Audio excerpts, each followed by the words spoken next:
There is a passage in the heart of the Old Testament that burns with a strange and celestial fire. For centuries, we have been taught to read it as a political taunt, a sophisticated piece of Hebrew poetry mocking the downfall of a pagan king. In the 14th chapter of Isaiah, the prophet declares, "How you have fallen from heaven, O morning star, son of the dawn! You have been cast down to the earth, you who once laid low the nations." We are told, authoritatively, that this is about the king of Babylon, a mortal man whose arrogance led to his ruin. But read those words again, slowly. Let their cosmic weight settle in your spirit. Fallen from heaven, morning star, son of the dawn. Further down, the figure proclaims, "I will ascend to the heavens. I will raise my throne above the stars of God. I will make myself like the Most High." A question begins to smolder in the mind of any honest reader. Is this truly the language one uses to describe a Mesopotamian king? Do earthly rulers speak of raising their thrones above the stars? Do they fall from heaven? Or is the prophet using the fall of a human empire as a thin veil to describe a much older, much grander, and far more terrifying catastrophe? What if this passage is not a metaphor at all? What if it is a memory, a leaked fragment from the archives of eternity, a rare glimpse in the canonical Bible of a war that predates humanity itself? The insistence by generations of theologians to confine these verses to a purely historical context feels forced.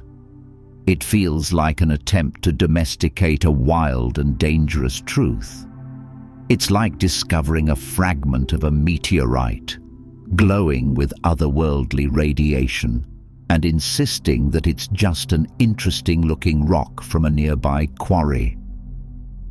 The silence of mainstream teaching about the cosmic implications of this passage is not a silence of reverence.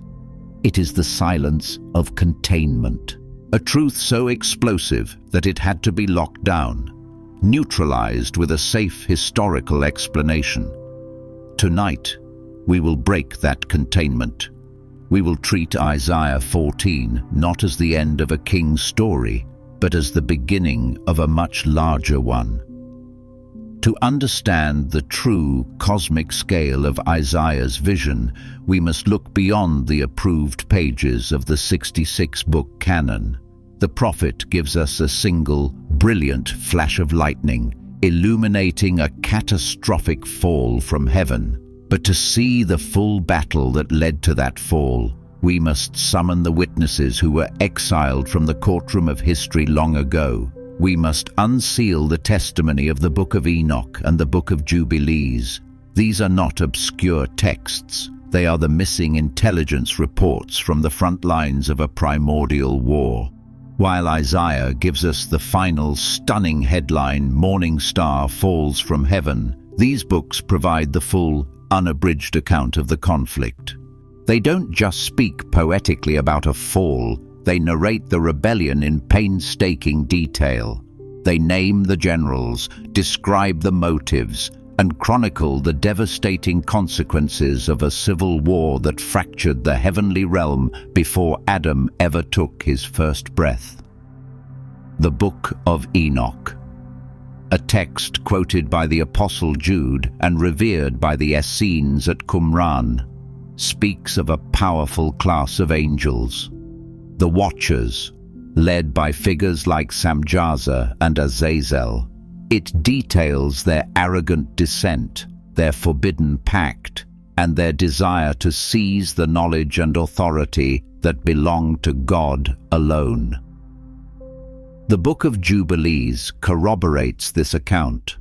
placing this angelic rebellion as the definitive event that corrupted the early world and directly led to the divine judgment of the Great Flood. These texts transform Isaiah's prophecy from a standalone metaphor into a crucial piece of corroborating evidence. They suggest that Isaiah was not inventing a creative insult for a Babylonian king. He was drawing upon a sacred, ancient memory, a well-known story in his time of the first and greatest rebellion. He was using the fall of a human tyrant as an earthly echo to remind his people of a much greater, celestial treason. And this forces us to ask the real question: why was the connection between these accounts so deliberately severed? Why were Enoch and Jubilees cast out, while Isaiah's prophecy was kept? But only after being stripped of its cosmic context. The gatekeepers of history didn't just remove a few books. They dismantled a narrative. They broke the links in a chain of revelation, leaving us with a powerful but isolated prophecy, disconnected from the very story that gives it its true and terrifying meaning. They turned a chronicle of cosmic war into a simple political poem, hoping we would never think to look for the rest of the story. The first and most compelling piece of evidence that Isaiah 14 describes a celestial being is found in the very language the prophet chooses words that simply cannot be contained within a purely earthly political context. The scribes and theologians who insist this is only about the king of Babylon are asking us to ignore the plain, cosmic meaning of the text. Let's examine the charge sheet. The figure is called Morning Star, Son of the Dawn, Helel ben Shahar in Hebrew. In the ancient Near East, the morning star, the planet Venus, was consistently associated with a divine being, often a minor deity who tried to usurp the throne of the high god. Isaiah is not just using a poetic nickname, he is tapping into a well-known mythological trope for a celestial usurper. To apply this title to a mere mortal king would be a dramatic overstatement. Then comes the figure's own boastful declaration: "I will ascend to the heavens.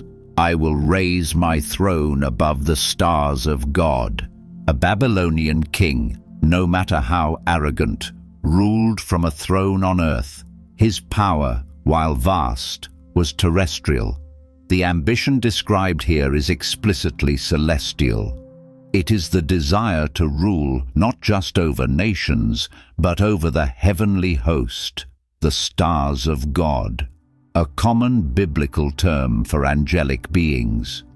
The location of this planned coup is also revealing: "I will sit enthroned on the Mount of Assembly," on the utmost heights of Mount Zaphon. In the Canaanite myths that surrounded ancient Israel, Mount Zaphon was the literal dwelling place of the gods, the equivalent of Mount Olympus. The Old Testament co-opts this imagery, transforming it into the symbolic location of God's heavenly court. This is not a description of a palace in Babylon. It is a direct reference to the throne room of the cosmos. This being is not trying to conquer Jerusalem. He is trying to conquer heaven. Finally, his ultimate ambition is declared: "I will ascend above the tops of the clouds. I will make myself like the Most High." Here, the veil is completely lifted. This is not the standard arrogance of a human ruler who might deify himself. This is the explicit goal of replacing the one true God, of achieving ontological equality with the Creator himself. It is the primordial sin of pride, the desire not just to be godlike, but to be God. Taken together, This language paints a portrait that is impossible to square with any human king. It is a precise and technical description of a celestial rebellion. The gatekeepers who tried to reduce this to a simple political allegory were not just interpreting the text, they were actively ignoring it. They were asking us to believe that when the prophet spoke of stars, clouds, and the Mount of the Gods, he was really just talking about politics in ancient Mesopotamia. But the words themselves testify to a much grander and far more ancient crime. Isaiah gives us the criminal's boastful confession and the sentence of his fall. But who was this being? What was the full extent of his crime for the full indictment? We must turn to the Book of Enoch. This ancient text, once lost to the Western world but preserved faithfully in Ethiopia, acts as the primary witness for the prosecution. It doesn't just hint at a celestial rebellion, it provides the entire detailed account of the conspiracy.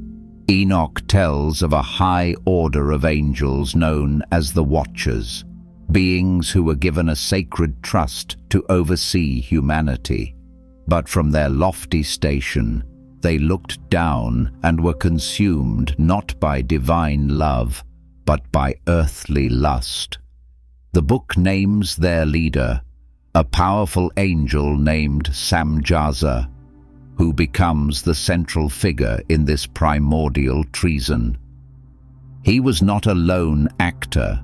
He rallied 200 of his fellow Watchers and bound them together in a pact, a sworn conspiracy on Mount Hermon to defy the commands of the Most High. Their initial crime, as described in Genesis 6, was to descend and take human wives, an act that violated the sacred boundary between the spiritual and physical realms. But Enoch reveals that this was only the beginning. Their sin was not merely lust, it was a rebellion rooted in the desire to play God. They did not just cohabit with humanity, they sought to corrupt it by illegally transferring forbidden knowledge. Enoch provides a specific list of the illicit secrets they taught. One angel, Azazel, taught the art of war, the making of swords, knives, and shields. Others taught sorcery, the interpretation of signs, the knowledge of astrology, and the arts of seduction through cosmetics and ornamentation. This was not a benevolent act of enlightenment. It was a deliberate act of sabotage. They were giving humanity the tools of self-destruction, the very knowledge that would accelerate pride, violence, and corruption, creating a world in their own rebellious image. Here, we see the full context for Isaiah's morning star, the prideful boast. "I will make myself like the Most High," is not just about seizing a throne. It's about seizing the role of creator, teacher, and illuminator. The Watchers, led by Samjaza, sought to establish their own kingdom on earth, with themselves as the new gods, dispensing their own brand of forbidden wisdom. The Book of Enoch provides the motive, the method, and the names that are absent in Isaiah. It transforms Isaiah's poetic snapshot of a fall into a detailed historical account of a full-blown mutiny. It confirms that Isaiah was not speaking of a man who wanted to be a god, but of a celestial being who had already tried and failed, a fallen prince whose rebellion had set the stage for all the tragedies of human history that would follow. Enoch provides the full police report for the cosmic crime that Isaiah only witnessed from afar. If the Book of Enoch provides the detailed testimony of the celestial rebellion, The Book of Jubilees serves as the crucial corroborating witness. It takes the events described by Enoch and anchors them firmly within the timeline of Genesis, demonstrating that this heavenly war was not a separate mythological event, but the direct cause of the crisis that led to the Great Flood. Jubilees acts as the bridge connecting Isaiah's vision of a fall from heaven with the catastrophic consequences of that fall on earth. Jubilees confirms the core of Enoch's account, a high order of angels. The Watchers descended to earth, took human wives, and taught mankind forbidden knowledge that led to overwhelming violence and corruption. But Jubilees adds a layer of tragic intention to the story. It states that these Watchers were originally sent to earth for a noble purpose, to instruct humanity in righteousness and judgment.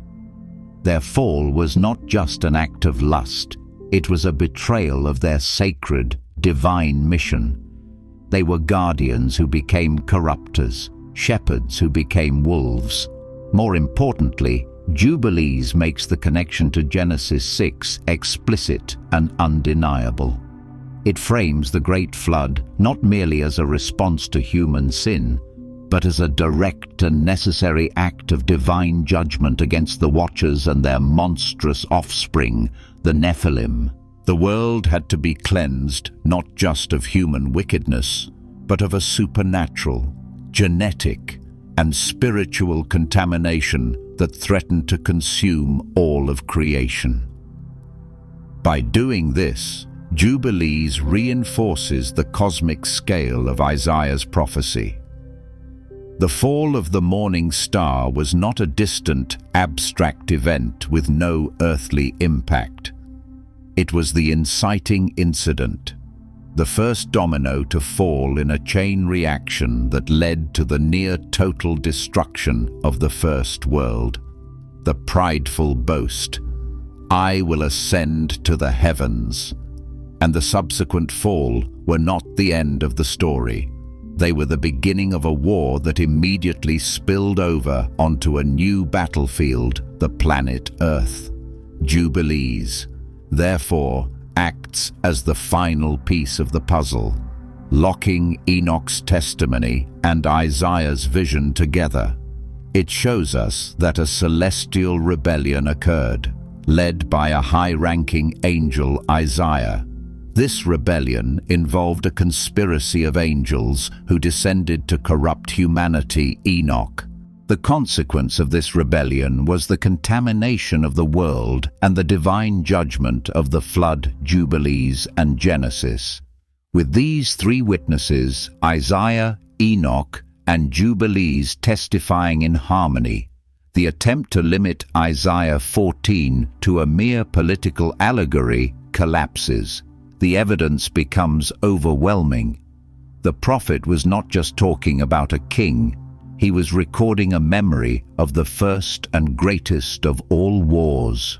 For centuries, the testimonies of Enoch and Jubilees were silenced, cast out from the official canon. This allowed the gatekeepers to successfully isolate Isaiah's prophecy, stripping it of its cosmic context. But a memory this powerful, a truth this fundamental, cannot be entirely erased. It leaves echoes, and the loudest, clearest echo of this primordial war is found at the very end of the Bible, in the apocalyptic visions of the Book of Revelation. In the 12th chapter of Revelation, the Apostle John is shown a vision that is strikingly familiar. He writes, "And there was war in heaven. Michael and his angels fought against the dragon, and the dragon and his angels fought back. But he was not strong enough, and they lost their place in heaven. The great dragon was hurled down, that ancient serpent called the devil, or Satan, who leads the whole world astray.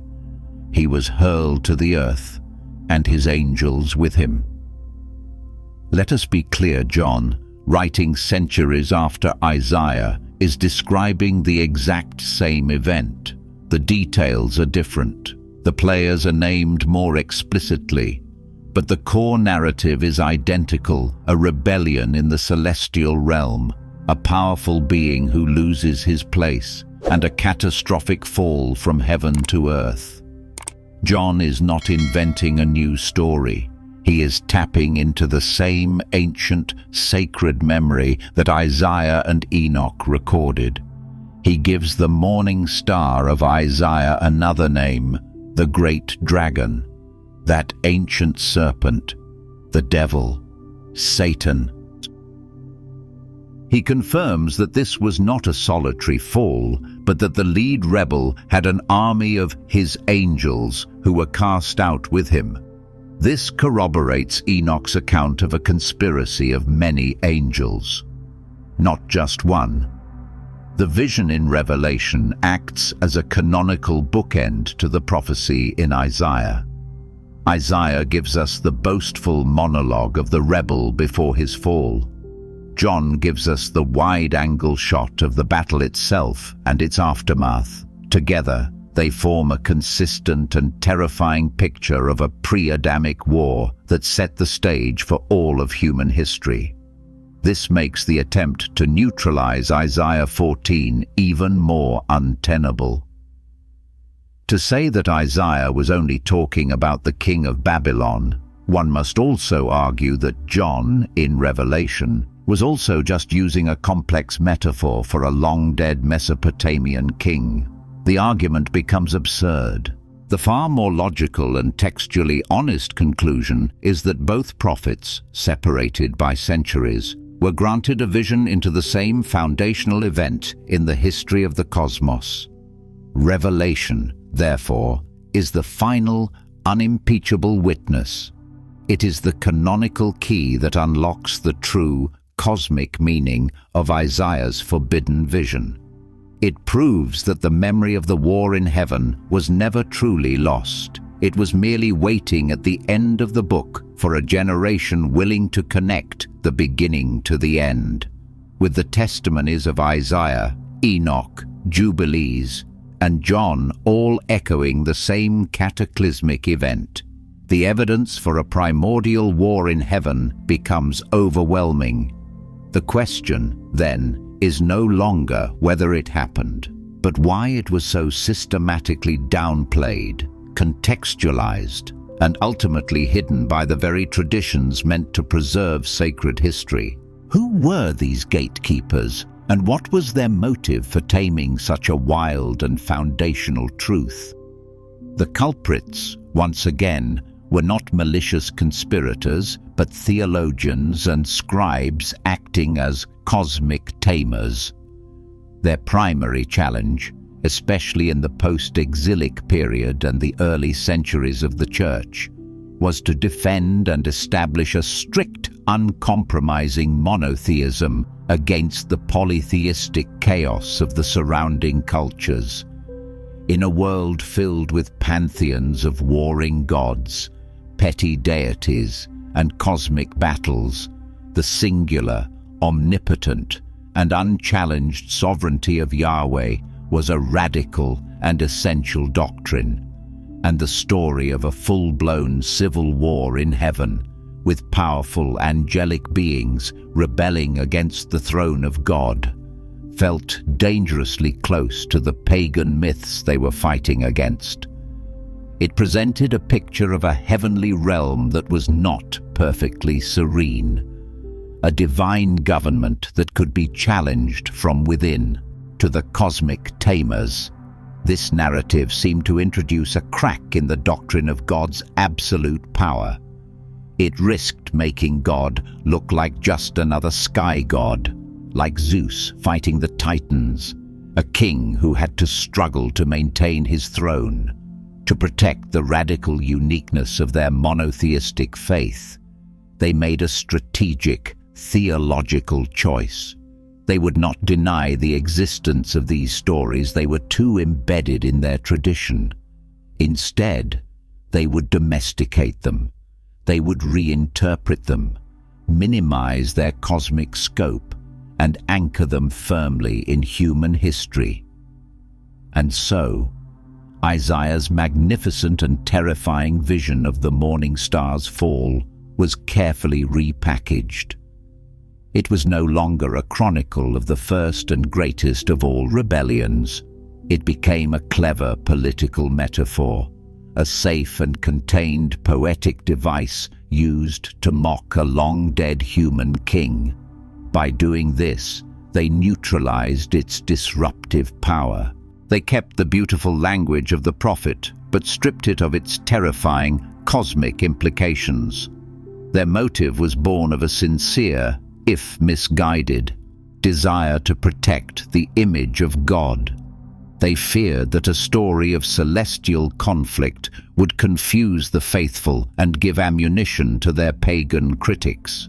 But in their attempt to build a theological fortress around God's sovereignty, they walled off one of his most profound and essential revelations. They hid the truth of the war not because they didn't believe it, but because they feared the faithful were not strong enough to handle it. The decision to tame the story of the celestial war, to reduce Isaiah's cosmic vision to a mere political footnote, has had a devastating and lasting impact on our understanding of the entire biblical narrative. By erasing the memory of this primordial conflict, the gatekeepers left us with a story that is tragically incomplete, a drama that begins in the middle of the action, with its most crucial piece of backstory missing.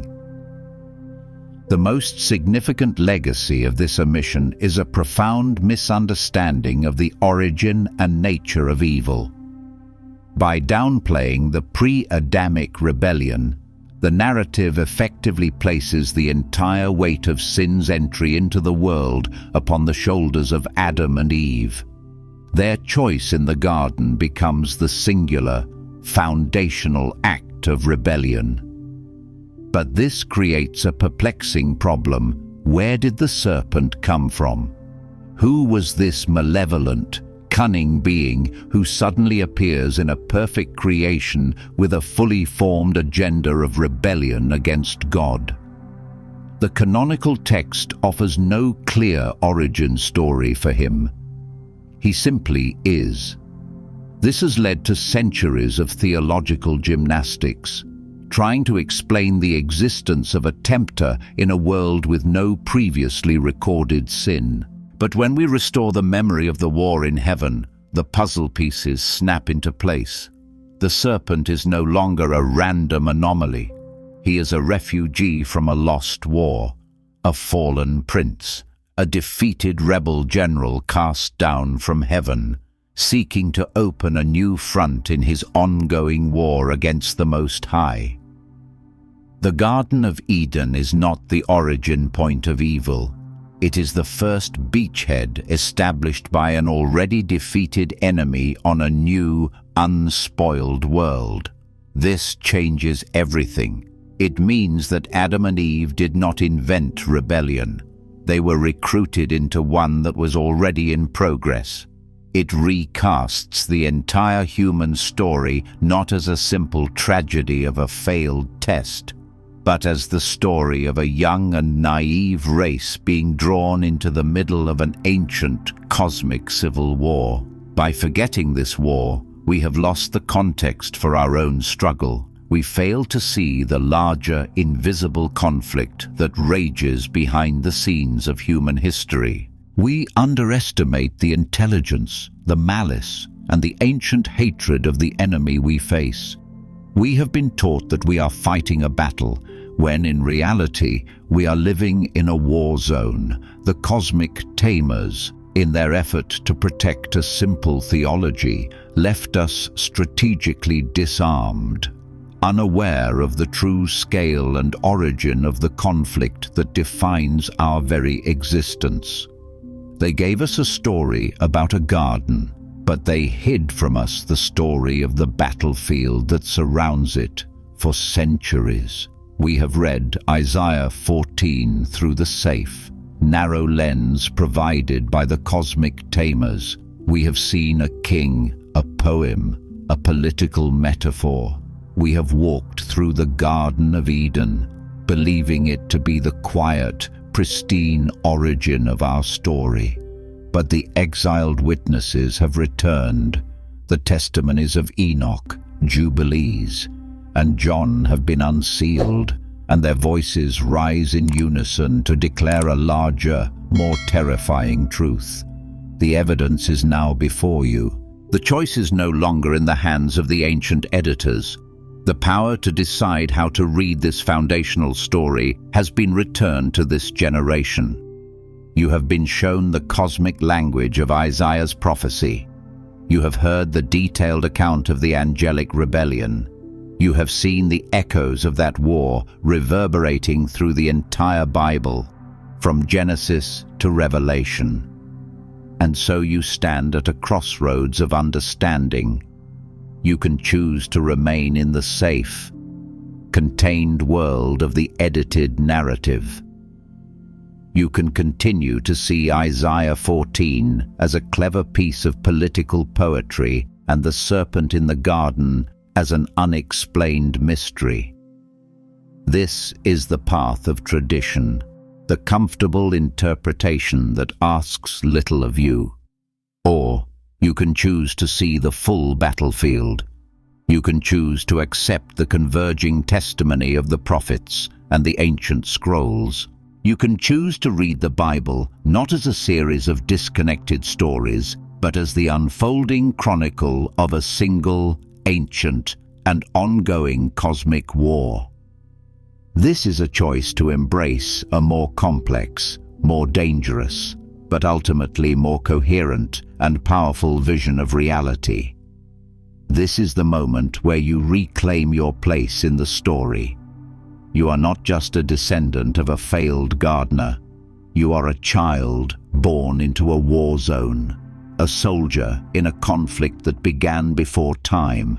To see the war is to understand the stakes. It is to understand the true nature of the enemy. It is to understand the profound cosmic significance of the victory won on the cross.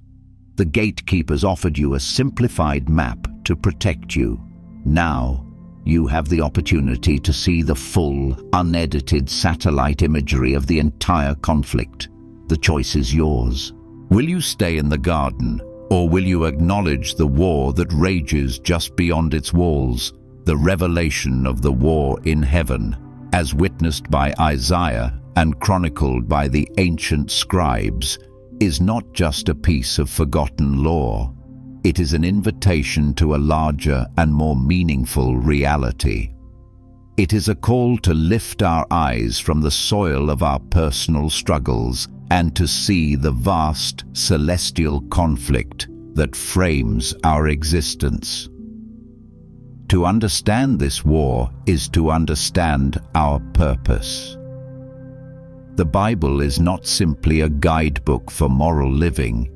It is the war diary of the King of the universe. It is the epic account of a rebellion that began in eternity and a rescue mission that extends to every corner of creation. And we are not merely readers of this story. We have been written into its most pivotal chapter: our lives, our choices, our faith. These are not insignificant dramas. They are skirmishes on the central battlefield of this cosmic war. So let this be more than a fascinating theory. Let it be a recalibration of your entire spiritual worldview. Dare to read the scriptures with eyes that are open to the unseen conflict. See the hand of the ancient enemy in the temptations of the patriarchs, the idolatry of Israel, and the political machinations that led to the cross. But more importantly, see the unwavering, strategic, and triumphant hand of the commander of heaven's armies in every act of redemption, every fulfilled prophecy, and every display of covenant faithfulness. Your faith is not a passive belief system. It is an act of allegiance. It is the conscious choice to enlist in the army of light, to stand against a rebellion that began in the heart of a morning star and continues in the hearts of men. This is the truth the cosmic tamers tried to soften, but it is the very truth that gives our lives their ultimate meaning. The war did not begin in a garden. It began among the stars. And the victory was not won with swords and shields, but with a cross on a lonely hill.